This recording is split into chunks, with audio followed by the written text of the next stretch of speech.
Question मैंने आपके सामने अभी लिखा हुआ है, ये कई बार एग्जाम में पूछा गया है। तो सबसे पहले हम लोग इसको डिस्कस करते हैं। इसके ऊपर कुछ लाइंस और लिखी हुई थी, but due to restriction of space मैंने वो लाइनें लिखी नहीं है। मैं आपको ओरली डिक्टेट कर देता हूँ। इसके ऊपर लाइंस में लिखा हुआ है कि अलग अलग सब्जेक्ट्स में, है ना, कुल हमारे पास 1 2 3 4 5 6 सब्जेक्ट्स बन रहे हैं और 1 2 3 4 5 6 स्टूडेंट्स हैं। अलग अलग 6 सब्जेक्ट्स में 6 स्टूडेंट्स को मिलने वाले परसेंटेज स्कोर, ठीक, वर्ड यूज करा गया था क्वेश्चन में परसेंटेज स्कोर, मतलब ये जो डाटा है ये मार्क्स नहीं है, ये उनका परसेंटेज है। और ये बात देखिए यहाँ से भी क्लियर होती हैं। जैसे 50 वाला ये है, तो 50 में से 90 तो कोई ला नहीं सकता, तो बाय डिफॉल्ट ये क्या होगा, परसेंटेज। और वैसे भी क्वेश्चन में लिखा हुआ रहता है, ठीक। साथ ही साथ एक बात और लिखी गई कि ये जो ब्रैकेट में नंबर लिखे हुए हैं ये मैक्सिमम स्कोर है। जब मैंने आपको बोला कि 50 में से 90, तो बात मैं इसलिए बोल पाया था कि इंस्ट्रक्शंस में लिख रखा था कि ये जो ब्रैकेट के अंदर वैल्यूज लिखी गई हैं ये हैं मैक्सिमम मार्क्स, कि इतने में से इतना प्रतिशत स्टूडेंट को मिला है। अब यहाँ पे रैंडम हम लोग थोड़ी चीज़ें सीखते हैं। जैसे मान लीजिए अनीता पूछता है कि अनीता को लेट्स से ब्रांड मैनेजमेंट या फिर ब्रांड प्रबंधन में कितने प्रतिशत मार्क्स मिले, पहला। दूसरा, कितने मार्क्स मिले, प्रतिशत नंबर कितने थे और नंबर कितने थे। देखिए अनीता हमारे पास सबसे नीचे है। अगर ब्रांड मैनेजमेंट की मैं बात करूं तो उसको कितना मिलता है, 56। तो परसेंटेज मार्क्स तो उसके बहुत क्लियर 56 बन जाएंगे। लेकिन अगर एग्जैक्ट मार्क्स निकालने की बात है तो बनेगा 150 का 56/100, क्योंकि 150 में से मिले हैं तो 150 × 56/100। इसको और सॉल्व करें तो ये बनेगा 3/2 × 56। सॉल्व करते हैं, 2 दूनी 4, 2 8 16, 28 बार कटता है। 3 का मल्टीप्लाई कर दूंगा मैं 28 में, 3 8 24, 3 दूनी 6 और 2 8, कितना बनेगा, 84। देखिए ये तो हम लोगों ने पूरा सॉल्व कर लिया। अब यहाँ पर एक चीज, जब कभी भी मुझे 150 में से निकालना है, जैसे 150 मार्क्स है ना, 150 में से निकालना है, जैसे अभी मैंने निकाला था 150 × 56/100, तो ये बात डन। हमेशा कितना लिखूंगा मैं इसको, 3/2। देखिए एग्जाम में इतना समय नहीं होता कि आप इसको पूरा लिखें, तो जब भी 150 पे आपको कैलकुलेट करना है तो हम लोग उसको डायरेक्ट लिखेंगे 3/2। इसी तरह से अगर 50 पे कैलकुलेट करना है तो हम लोग उसको सीधा लिखेंगे 50/100 स्टैंड्स फॉर 1/2। 75 पे कैलकुलेट करना है तो 75/100 स्टैंड्स फॉर 3/4, है ना, 75/100, 25 या 75, 25 चौक 100। इसी तरह से अगर 125 पे कैलकुलेट करना है तो हम लोग इसको सीधा लिखेंगे 5/4, ठीक। तो इसको हम लोगों ने शॉर्ट करना सीख लिया। हम लोगों ने ग्राफ की अंडरस्टैंडिंग बना ली कि ये परसेंटेज स्कोर है, एग्जैक्ट स्कोर किस तरह से निकालना है। अब देखते हैं क्वेश्चन किस किस तरह के आते हैं। पहला क्वेश्चन जो हमें दे रखा है वो ये है कि how many marks did Amisha get in all the subjects together. सभी सब्जेक्ट्स में मिलाकर अमीशा को कुल कितने अंक मिले। तो चलिए अमीशा के अंक निकाल लेते हैं हम लोग। इस तरफ थोड़ा सॉल्व कर लेते हैं, है ना, यहाँ पे हम लोग इसको सॉल्व कर लेते हैं।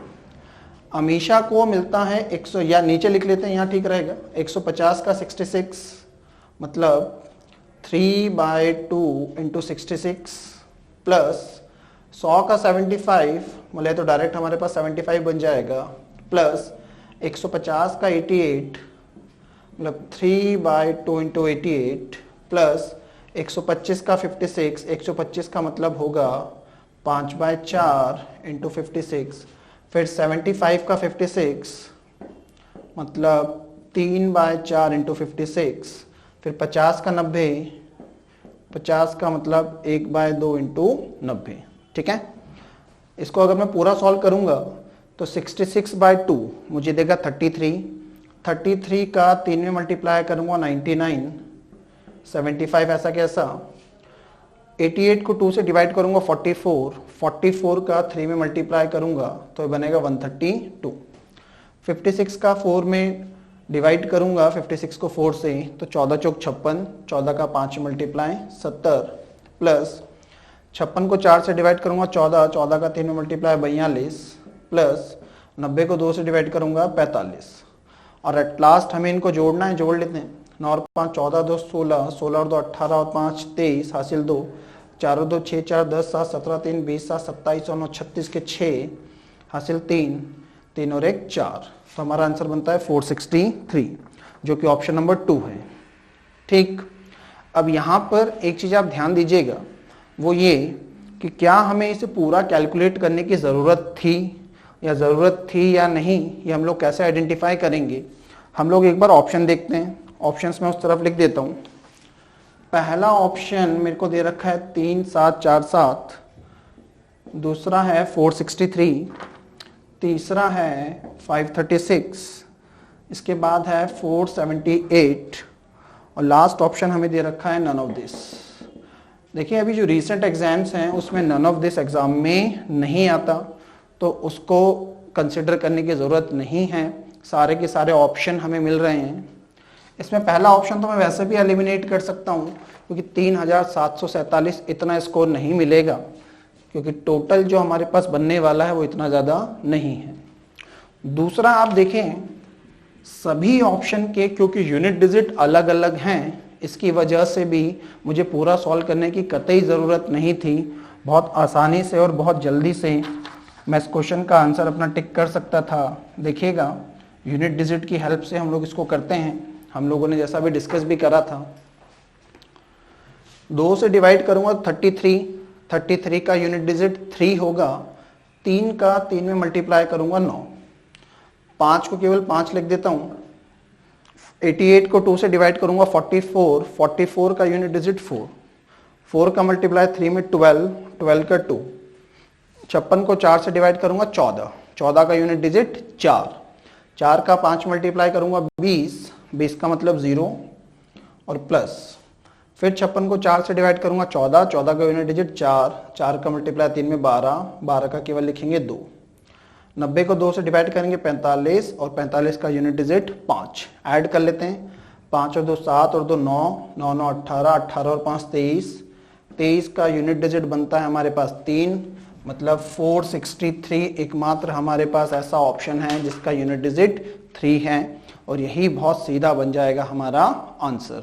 ठीक, तो एक क्वेश्चन तो ये पूछा जा सकता है और पक्का ये क्वेश्चन तो पूछा ही जाएगा अगर ये वाला ग्राफ आता है आपके सामने कि किसी भी एक स्टूडेंट के टोटल मार्क्स वो पूछ लेगा, जैसे अभी हमसे हमेशा के पूछे गए थे। ठीक है, नेक्स्ट क्वेश्चन देखते हैं हम लोग कि अगला क्वेश्चन वो क्या पूछता है। नेक्स्ट क्वेश्चन है, गरिमा को ब्रांड मैनेजमेंट में marks obtained by Garima in brand management are what percentage of marks obtained by Rakshit in the same subject.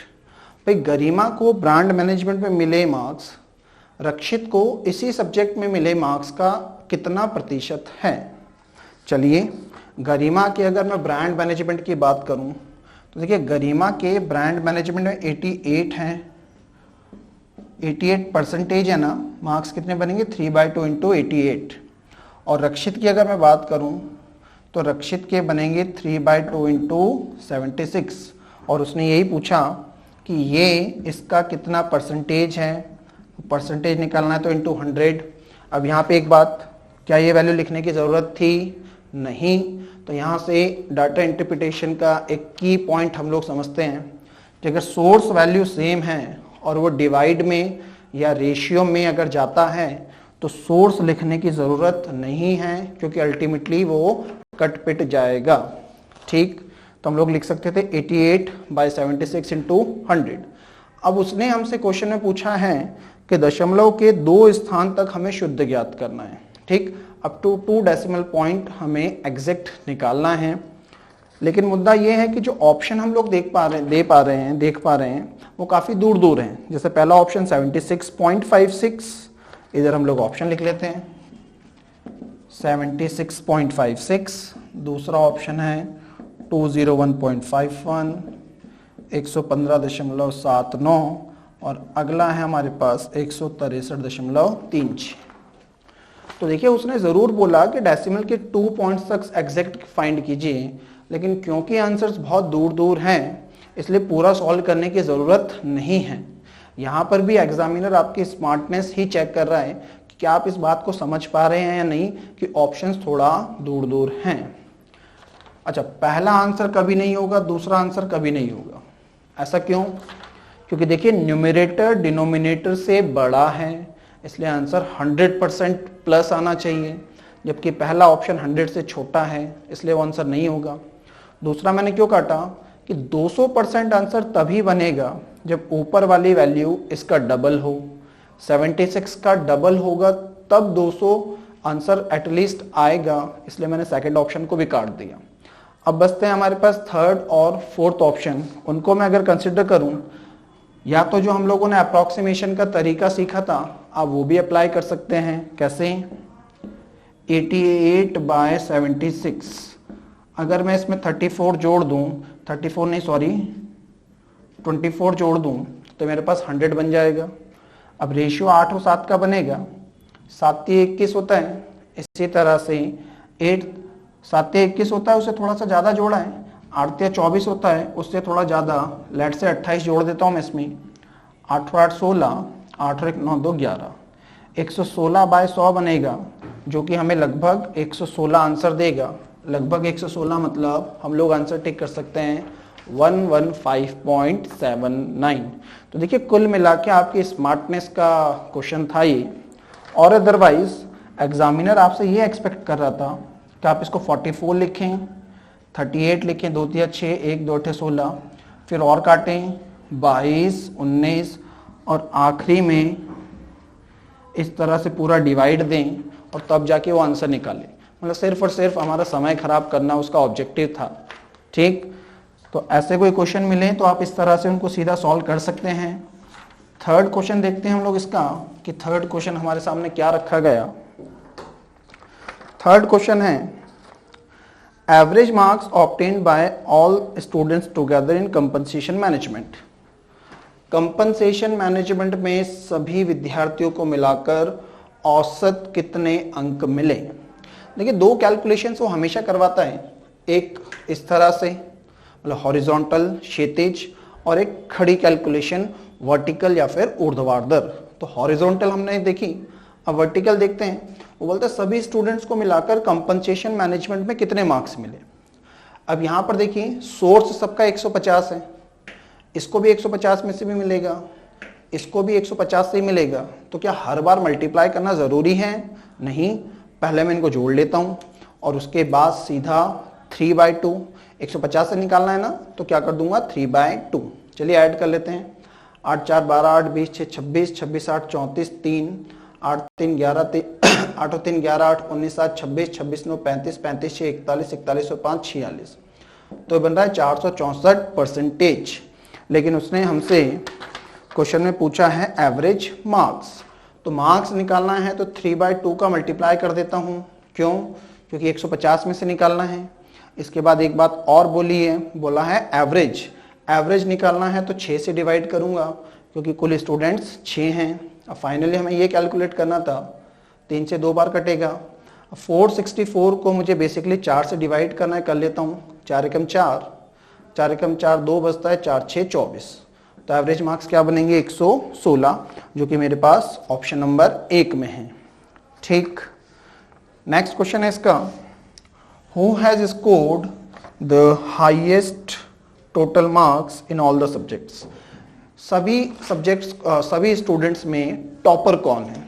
अब टॉपर कौन है से मतलब यही है कि सबसे ज़्यादा मार्क्स किसको मिले। देखिए हम लोगों ने मार्क्स निकालना सीख लिया, जैसे मैंने हमेशा के निकाल के बताएं, लेकिन ये प्रैक्टिकली एग्ज़ाम में दिए गए टाइम में पॉसिबल नहीं है कि आप हर स्टूडेंट के मार्क्स निकालें और फिर उनको कंपेयर करें, है ना, बहुत टाइम लगेगा। तो इसका एक छोटा तरीका मैं आपको बता रहा हूँ। जो छोटा तरीका बता रहा हूँ वो यहाँ तो अप्लाई हो रहा है, एज पर द क्वेश्चन ये चेंज हो सकता है। तो इस क्वेश्चन में क्योंकि वो अप्लाई हो रहा है तो हम लोग उसको देख लेते हैं। अगर मैं पहले सब्जेक्ट की बात करूं स्ट्रेटेजिक मैनेजमेंट की, तो देखिए उसके टॉपर गरिमा है, क्योंकि गरिमा को सबसे ज़्यादा परसेंटेज मिला है, मतलब सबसे ज़्यादा मार्क्स भी गरिमा के ही होंगे। दूसरे सब्जेक्ट्स को अगर हम देखें तो फिर से गरिमा के सबसे ज़्यादा मार्क्स हैं। तीसरे सब्जेक्ट को अगर हम लोग देखें तो एक बार फिर से गरिमा हमें सबसे ज़्यादा मार्क्स लिए हुए दिखती हैं। चौथे सब्जेक्ट में लड़कियां ना वैसे पढ़ने में अच्छी होती हैं। चौथे सब्जेक्ट को अगर हम लोग देखें तो अब की बात रक्षित आगे निकल गया है। पांचवें सब्जेक्ट को अगर देखें तो देखिए फिर से रक्षित के ज़्यादा हैं। और अगर छठे सब्जेक्ट को हम लोग देखते हैं तो अब की बार हम लोग पाते हैं कि अमीषा के सबसे ज़्यादा हैं। तो 3 सब्जेक्ट की टॉपर गरिमा थी, 2 का रक्षित था। लेकिन अब एक बात कि किसी एक सब्जेक्ट में टॉप करके अमीषा ओवरऑल टॉप कर लेगी, है ना, ये बात थोड़ा सा जमती नहीं है ना, अलग है, क्योंकि मेन कंपटीशन गरिमा और रक्षित के बीच चल रहा है। इसलिए आप लास्ट पेपर में भी ये आइडेंटिफाई करिए कि गरिमा ज़्यादा लाती है या रक्षित। अगर लास्ट पेपर में हम लोग देखें तो रक्षित 88 है, गरिमा 86 है, ज़्यादा कौन लाया? रक्षित। तो मुकाबला फिर से टाई हो गया कि 3 में गरिमा ज़्यादा, 3 में रक्षित ज़्यादा। तो अभी कैसे हम लोग निकालेंगे? इसके लिए एक बहुत फंडामेंटल बात समझिएगा। 500 का 10% होता है 50, जबकि 100 का 10% होता है 10। तो इन दोनों में से कौन सा ज़्यादा है? भाई परसेंटेज तो हमने 10 ही निकाला, लेकिन आंसर 50 ज़्यादा है। तो यहाँ से हम लोग ये समझ सकते हैं कि जिसका सोर्स बड़ा होगा उसका रिजल्ट भी बड़ा आता है। अब अगर हम लोग वो सब्जेक्ट्स देखें जिसमें गरिमा ने टॉप करा, उनकी सोर्स वैल्यू देखिए 150, 100, 150, क्योंकि सोर्स ज़्यादा है इस वजह से रिजल्ट बड़ा होगा। जबकि रक्षित वाले पेपर 125, 75, 50 छोटे छोटे टोटल हैं इनके as compare to this number. अब क्योंकि गरिमा वाले पेपर्स के सोर्स नंबर्स बड़े हैं, पूर्णांक ज़्यादा है, टोटल ज़्यादा है, तो हम लोग सॉलिडली बोल सकते हैं कि गरिमा इज द टॉपर। ओके, इस क्वेश्चन को आप ऐसे सॉल्व करेंगे। कोई अलग क्वेश्चन हो जिसमें ऐसा कुछ हो कि एक सब्जेक्ट पे मान लीजिए अमीषा टॉपर है, दूसरे में रक्षित टॉपर है, किसी में गरिमा, किसी में अनीता, हर सब्जेक्ट का टॉपर अलग अलग है, तो फिर आप लोग ये वाली मेथड अप्लाई नहीं करेंगे। प्राइमरीली आप एग्ज़ाम में इसको छोड़ेंगे और अगर समय बचता है तो उसके बाद आपको ये क्वेश्चन एग्ज़ाम में सॉल्व करना होगा, क्योंकि सॉल्व करने का पूरा तरीका मैंने आपको बताया है। नेक्स्ट देखते हैं। नेक्स्ट क्वेश्चन है कि कितने स्टूडेंट्स ऐसे हैं जिन्होंने 1 से ज़्यादा सब्जेक्ट में टॉप करा। तो पिछला डाटा ही हमारा यूज़ आ जाएगा कि 2 स्टूडेंट्स ऐसे हैं, क्योंकि एक तो गरिमा है जिसने 3 सब्जेक्ट में टॉप करा और एक रक्षित है जिसने 2 सब्जेक्ट्स में टॉप करा। ठीक, तो आई होप ये क्वेश्चन आपको समझ आया होगा। मेरा मेन ऑब्जेक्टिव टेबल में से डाटा कैसे एक्सट्रैक्ट करना है, टेबल को कैसे समझना है, उस पर मेरा ज़्यादा फोकस था। देन उस पर बेस्ड कुछ क्वेश्चन हम लोगों ने सॉल्व करे। चलिए हम लोग नेक्स्ट क्वेश्चन देखते हैं। हम लोग अपने सेकंड क्वेश्चन के साथ स्टार्ट कर रहे हैं। क्वेश्चन का डाटा मैंने आपके सामने लिख रखा है, एक बार ब्रीफिंग देख लेते हैं। देखिए 6 अलग अलग सुपरमार्केट हैं जिनके नाम ABCDE और F है। उसमें जाने वाले टोटल लोगों के बारे में बता रखा है कि कुल कितने लोग इन सुपरमार्केट्स में जाते हैं, और फिर जो टोटल लोग हैं उनका आगे क्लासिफिकेशन है उन टोटल में मैन, वुमेन और चाइल्ड, मतलब पुरुष, महिला और बच्चे।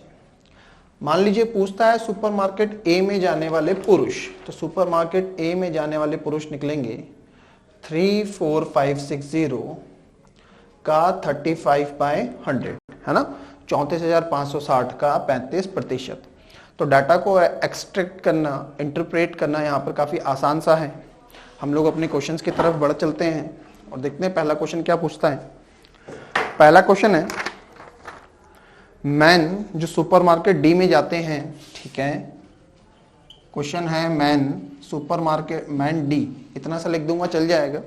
सुपरमार्केट डी में जाने वाले जो मैन हैं वो अप्रॉक्सीमेटली कितना परसेंटेज है टोटल लोगों का, total number of people visiting all the supermarket, वो सभी सुपरमार्केट में जाने वाले लोगों का लगभग कितना प्रतिशत है।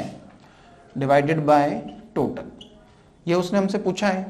तो सबसे पहले हम लोग ये निकालेंगे कि सुपरमार्केट डी में कितने पुरुष जाते हैं। तो सुपरमार्केट डी का टोटल है हमारे पास 55500, उसके अगर मैन की बात करूं तो ये बनेगा 41%, डिवाइडेड बाय टोटल, मतलब हमें इसे टोटल करके लिखना है। चलिए टोटल कर लेते हैं। 0 5 10 10 4 14 6 20 के 0 हासिल 2, 5 2 7 9 16, 16 और 6 22, 22 और 5 27, 3 30 और 6 36 के 6 हासिल 3, 4 3 7 5 12, 12 और ये 10, 22 2 24, 24 और 9 33 के 3 हासिल 3, 5 3 8 4 12 5 17 4 21 6 27 और 3 30। तो भाई टोटल हमारे पास बन रहा है, इसको मैं नीचे लिखूंगा 30 36 00। ठीक, अब इस 00 से पहले मैं परसेंटेज कैंसल आउट कर रहा हूं, है ना। इस 00 से मेरा परसेंटेज कैंसिल हो जाएगा। अब देखिए यहां पर अगर मैं बात करूं तो पहले काफी बड़ा मल्टीप्लिकेशन हमें दिख रहा है। 555 में 41 का मल्टीप्लाई करना है, तो इसका जो सही अप्रोच हो सकता है मल्टीप्लाई करने का, क्योंकि 41 का ही मल्टीप्लाई अगर आप 5 में कर लें एक बार, तो आगे फिर उसी 5 में करना है, फिर उसी 5 में करना है, तो एक ही बार में आप इसका मल्टीप्लाई कर सकते हैं। कैसे? 5 का मल्टीप्लाई अगर मैं 45 में करूंगा तो 205 आएगा, तो 205 का मैं 5 लिख देता हूं, कैरी होगा 20, फिर 41 का 5 पे मल्टीप्लाई 205 आएगा, 205 में अगर मैं 20 जोड़ूंगा तो कितना बनेगा, 225 का 5, अब की बार कैरी 22 होगा, फिर 205 में अगर 22 जोड़ूंगा मैं तो ये बन जाएगा 227। डिवाइड करना है 30 36 00 से। अब देखिए इससे इसको डिवाइड करना है, तो पहली चीज हम लोग ये आइडेंटिफाई करते हैं कि अच्छा ये भी निकालना है कि ये इसका कितना परसेंटेज है, अप्रॉक्स परसेंटेज निकालना है। तो इंटू 100 हम लोग कर देंगे, मतलब इसकी वैल्यू निकालिए डिवाइडेड बाय ये इंटू 100। ठीक, यहाँ पर 1 2 3 4 5 6 डिजिट्स हैं, जबकि यहाँ पर 1 2 3 4 5 6, 2 और 3 5 सॉरी 5 डिजिट यहाँ पर हैं, जबकि यहाँ पर 6 डिजिट हैं। तो ये वैल्यू अपने आप में 100% होगी। अगर मैं यहाँ से एक जीरो हटा दूँ तो ये वैल्यू मेरे पास कितनी बनेगी, 10%। एक बार फिर से ध्यान दीजिएगा, ये पूरी वैल्यू 100% होगी। अगर मैं एक जीरो हटा दूँ तो ये बनेगा मेरे पास 10%। ये जो 10% है ये 30,360 है और ये 22,755 है। इसका मतलब मेरा फाइनल आंसर, क्योंकि नीचे वाली वैल्यू बड़ी है, 10 से छोटा आएगा। देखिए यही आइडिया आपको जनरेट करने होते हैं, पूरा क्वेश्चन एग्जाम में सॉल्व नहीं करना होता। तो यहाँ से मैं आइडेंटिफाई कर पा रहा हूँ कि मेरा आंसर 10 से छोटा आएगा। अगर मैं ऑप्शंस की बात करूँ तो पहला ऑप्शन मुझे 12, दूसरा देता है 5.75, तीसरा दिया है 13.5, चौथा ऑप्शन जो मुझे दे रखा है वो है 8.25 और पांचवा और जो लास्ट ऑप्शन है वो है 7.5। तो एक बात तो हमारी डन हो गई कि 12 और 13.5 कभी हमारा आंसर नहीं होगा, है ना। 10 से आंसर छोटा आएगा। अब आप क्या करें, इसको 3 से जाना है 22, ये 3 है ये 22 है, तो 3 सते 21 होता है ना, 3 सते 21 होता है। तो आप इसको डायरेक्ट अपना आंसर टिक कर सकते हैं कि 7.5 के आसपास मेरा आंसर बनेगा। आप चाहें तो इसमें 7 का मल्टीप्लाई करके देख लें, जीरो तो मैं छोड़ रहा हूं क्योंकि 10% मतलब इतनी सी वैल्यू बनेगी, है ना। और मैंने बोला कि 10% जो है वो इससे बड़ा है ना, 10% मेरा इससे बड़ा है, इसलिए मेरा फाइनल आंसर जो होगा वो 10 से छोटा आएगा। मैं इस वैल्यू में 7 का मल्टीप्लाई कर रहा हूँ, 7 6 42, 7 21 4 25 हासिल 2, 7 0 2 7 21। तो देखिए 21,252 बन रहा है, जबकि ऊपर 22,755 है। इसका मतलब आंसर 7 से बड़ा होगा, और 7 से बड़ा आंसर जो कि डबल डिजिट में ना जाए वो सिर्फ 7.5 है। 8.25 के लिए भी हम लोग इसको चेक कर लेते हैं, हो सकता है ये आंसर हो। तो इसमें मैं 8 का मल्टीप्लाई करके देख लेता हूँ, 8 6 48, 8 3 24 4 28, 8 0 0 2 और 8 3 24।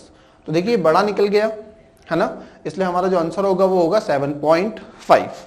एक बार फिर से मैं इसको एक्सप्लेन कर रहा हूँ, क्योंकि देखिए एग्जाम में इतना टाइम नहीं होता कि आप पूरा कैलकुलेट करने बैठे।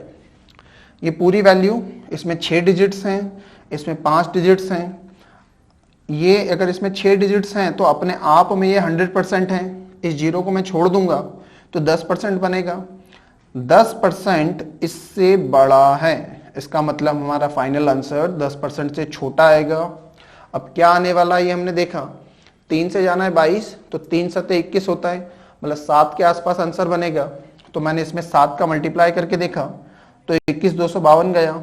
मैं 7.5 आंसर मैंने एक्सपेक्ट करा, लेकिन करेक्ट आंसर के लिए मैंने एक बार इसको भी चेक करा कि 8 में मल्टीप्लाई करके देखता हूँ, और मैंने जैसे ही इसमें 8 का मल्टीप्लाई करा तो देखिए मैं इससे ऊपर निकल गया।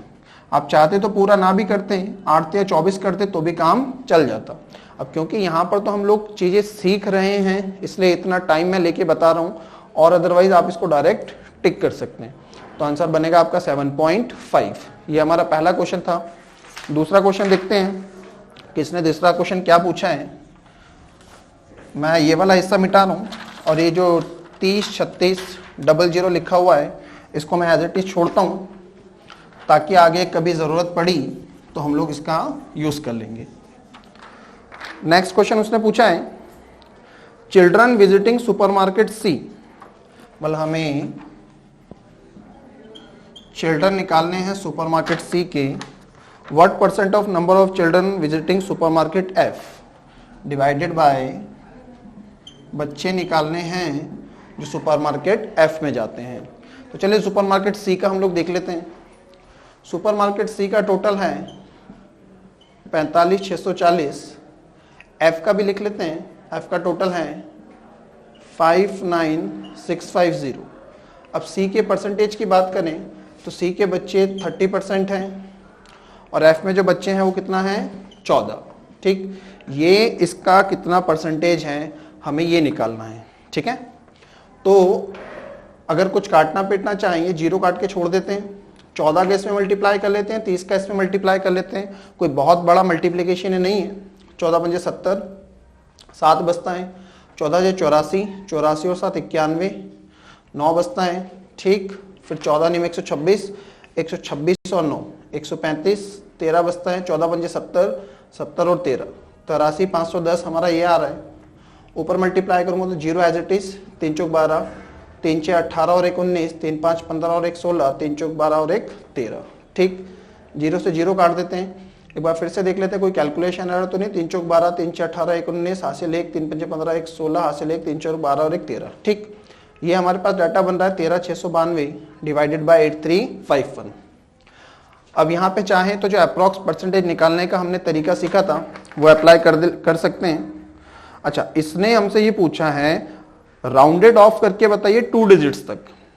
तो जैसा हम लोगों ने एक बार पहले भी डिस्कस करा था कि ठीक है ये राउंड ऑफ करने का बोल रहा है, मैं ऑप्शन लिख रहा हूं यहां पर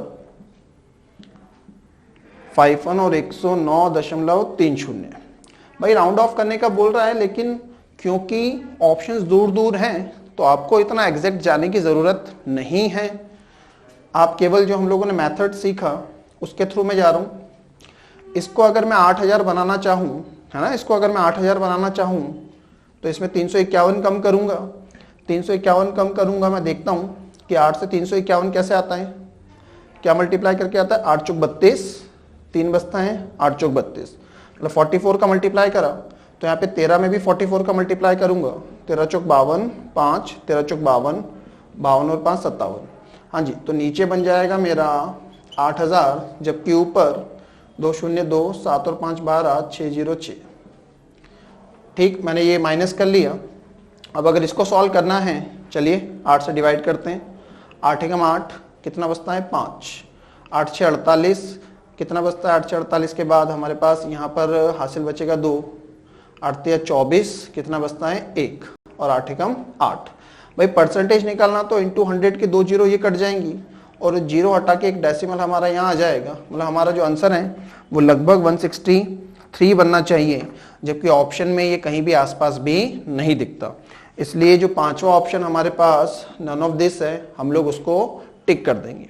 देखिए यहाँ पर एग्जाम की डिमांड समझिएगा आप कि उसने दशमलव के 2 अंकों तक शुद्ध निकालने का बोला तो है, तो कहीं ऐसा ना हो कि हम पूरा डिवाइड करने बैठ जाएं। हम लोग अपने शॉर्टकट से ये आइडेंटिफाई कर पा दें कि हमारा आंसर लगभग 163 आएगा, और क्योंकि वो ऑप्शन में भी नहीं दिखता, ऑप्शन के आसपास भी नहीं दिखता, इस वजह से हम लोग नन ऑफ दिस सीधा लगा सकते हैं। नेक्स्ट क्वेश्चन है हमारे पास। क्वेश्चन बोलता है total number of children visiting supermarket B and D, भाई सुपरमार्केट बी और डी में जाने वाले बच्चों की संख्या। तो देखिए बी के बच्चे कैसे निकलेंगे, 65900 में बच्चे हैं हमारे पास 20%, ठीक। इसमें हमें जोड़ना होगा डी में, मतलब 55500 में 33%। इसके भी एक बार ऑप्शन देख लेते हैं हम लोग, हालांकि ये गुणा भाग कोई बहुत बड़ा नहीं है। ऑप्शंस देखते हैं हम लोग।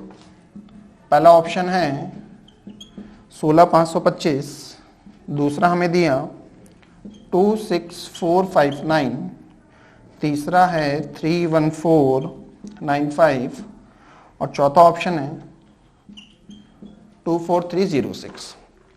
अब देखिए ऑप्शंस पे अगर हम लोग नजर मारें तो यूनिट डिजिट 5 दो ही जगह है, और इसमें क्या है कि अगर यूनिट डिजिट 5 है तो 10th डिजिट हमारा अलग अलग है। तो क्या हमें पूरा सॉल्व करने की जरूरत है? नहीं, जैसा कि हम लोगों ने फंडामेंटल्स में अपने सीखा था कि इस केस में पूरा सॉल्व करने की जरूरत नहीं है, हम लोग केवल 2 डिजिट्स सॉल्व करेंगे। चलिए स्टार्ट करते हैं। ये 00 से परसेंटेज कैंसल आउट, सही बात, 00 से परसेंटेज कैंसल आउट। अभी 2 डिजिट चाहिए हमें, तो जब मैं इसका मल्टीप्लाई करूंगा तो 0 ऐसा कैसा आएगा, 2 में 18, 18 का 8। आगे क्या हो रहा है मुझे कोई लेना देना नहीं है, क्योंकि मेरे पास लास्ट 2 डिजिट बन चुके हैं। अभी परसेंटेज से 00 कैंसिल, 33 पंजे 165, अगर ना आता हो पहाड़ा तो 5 का पढ़ लीजिए, 5 दिया 15, 5 दिया 15 और 1 16। मुझे भी कोई 33 का पहाड़ा याद नहीं है, मैंने भी एक्चुअली 5 का ही मल्टीप्लाई करके देखा है। 33 पंजे 165 का 5 हासिल 16, 33 पंजे 165, भाई 165 में 16 जोड़ूंगा, 6 5 11, मैं 1 लिख के छोड़ रहा हूं, इसके अलावा मुझे कुछ नहीं चाहिए, क्योंकि 2 ही डिजिट्स का काम पड़ने वाला है। अल्टीमेटली आप इसको जोड़ लें, 5 8 और 1 9। अगर यूनिट डिजिट 5 के अलावा कुछ और बन रहा होता तो हमें इतना भी नहीं देखना पड़ता, लेकिन क्योंकि 5 दो जगह है इसलिए सेकंड डिजिट भी देखेंगे जो कि 9 है, तो इसको हम लोग अपना आंसर टिक कर सकते हैं। ओके, तो देखिए यहां से भी आप काफी टाइम अपना एग्जाम में बचा सकते हैं। नेक्स्ट क्वेश्चन की तरफ हम लोग चल रहे हैं।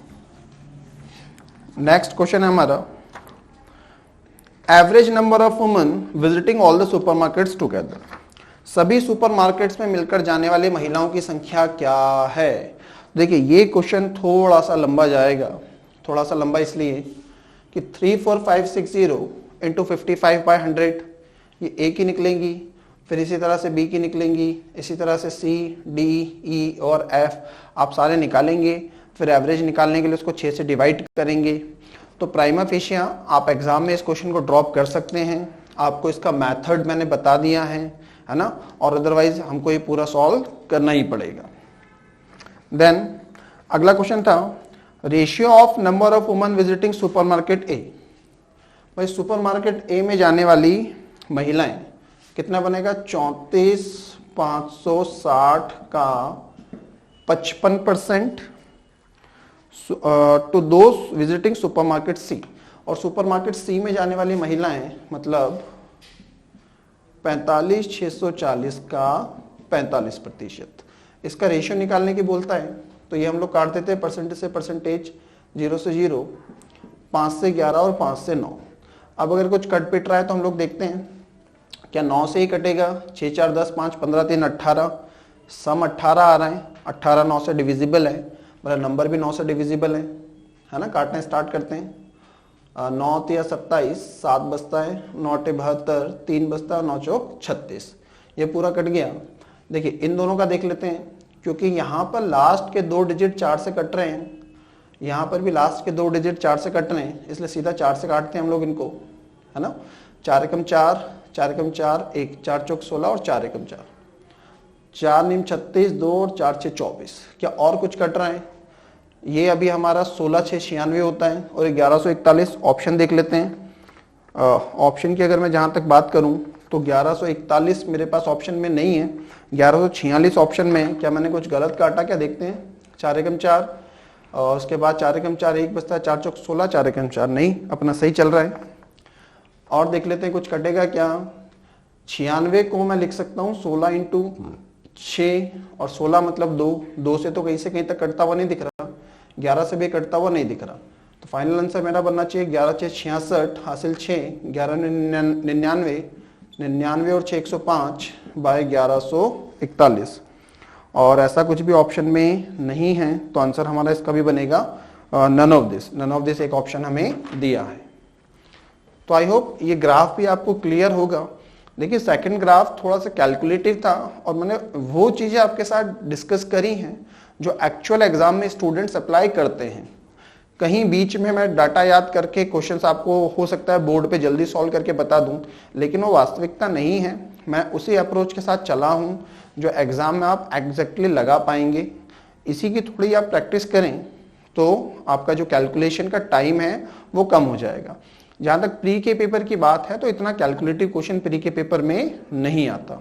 आई होप टेबल वाले ग्राफ को कैसे रीड करना है और उसके नीचे किस तरह के क्वेश्चन पूछे जा सकते हैं वो आपको क्लियर है। Thank you so much.